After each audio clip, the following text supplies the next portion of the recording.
in here. I looked at the thermostat, it was 78. I think I had it set on 72 or something. I said, we got trouble.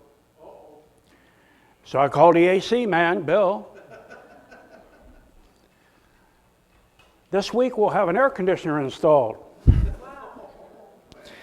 So, but we've noticed that correlation. He don't like it when you try to do something for Jesus. And he'll fight you. He'll fight you. You say, what do? You just keep going. Just keep going. Tell him, go on back to hell, because you're not going to stop us. You say, what if the air conditioner in the church didn't work? What were you going to do? Have Bible school. We just sweat a little bit. That's all right. Amen? See, that's the key to winning that battle is don't let him win. He will hinder you if you'll let him. So fight the battle. Luke chapter 15. By the way, this Father's Day, it reminded me of the story about the little boy came to his dad. He said, Daddy, can I ask a question? He said, yeah. He said, why is the sky blue? He said, I don't really know, son. Oh. Went away, come back.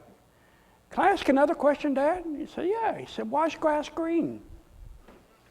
I'm not really sure about that, son.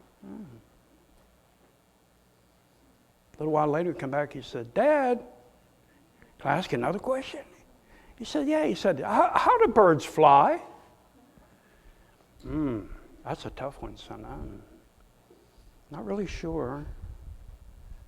The little boy said, Dad, you don't mind me asking all these questions, do you? He said, of course not. How are you going to learn anything?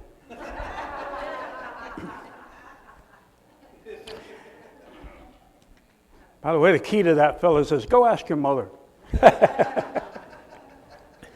Luke 15, going to begin with verse 11, very familiar passage here, but I think so appropriate for today. Verse 11, and he said, a certain man had 2 sons. And the younger of them said to his father, Father, give me the portion of goods that falleth to me. And he divided unto them his living. And not many days after, the younger son gathered all together and took his journey into a far country, and there wasted his substance with riotous living. And when he had spent all, there arose a mighty famine in the land, and he began to be in want.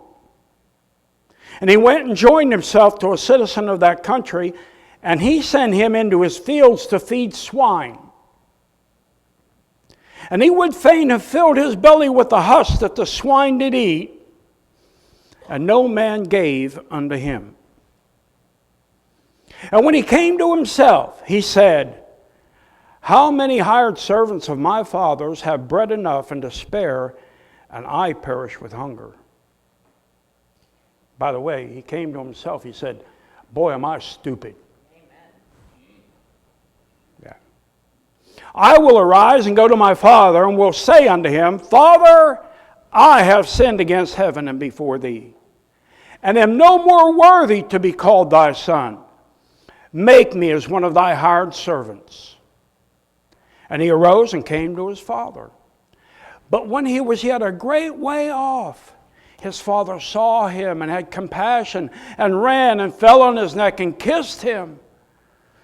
And the son said unto him, Father, I have sinned against heaven and in thy sight, and am no more worthy to be called thy son. But the father said to his servants, Bring forth the best robe and put it on him, and put a ring on his hand and shoes on his feet. And bring hither the fatted calf and kill it. Let us eat and be merry. For this my son was dead and is alive again. He was lost and is found. And they began to be merry. Now his elder son was in the field, and as he came and drew nigh to the house, he heard music and dancing. And he called one of his servants and asked what these things meant. He said unto him, Thy brother is come, and thy father hath killed the fatted calf, because he hath received him safe and sound. And he was angry and would not go in.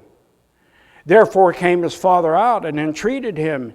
And he answering said to his father, Lo, these many years do I serve thee. neither transgressed I at any time thy commandment, and yet thou never gavest me a kid, that I might make merry with my friends. But as soon as this thy son was come, which hath devoured thy living with harlots, thou hast killed for him the fatted calf. He said unto him, Son, thou art ever with me, and all that I have is thine. It was meet that we should make merry and be glad. For this thy brother was dead, and is alive again, and was lost, and is found. Lord bless, we're going to spend a little time in this passage today. Jesus gave it as a parable. And we know parables are heavenly stories with an earthly meaning. We know there's great wealth in the application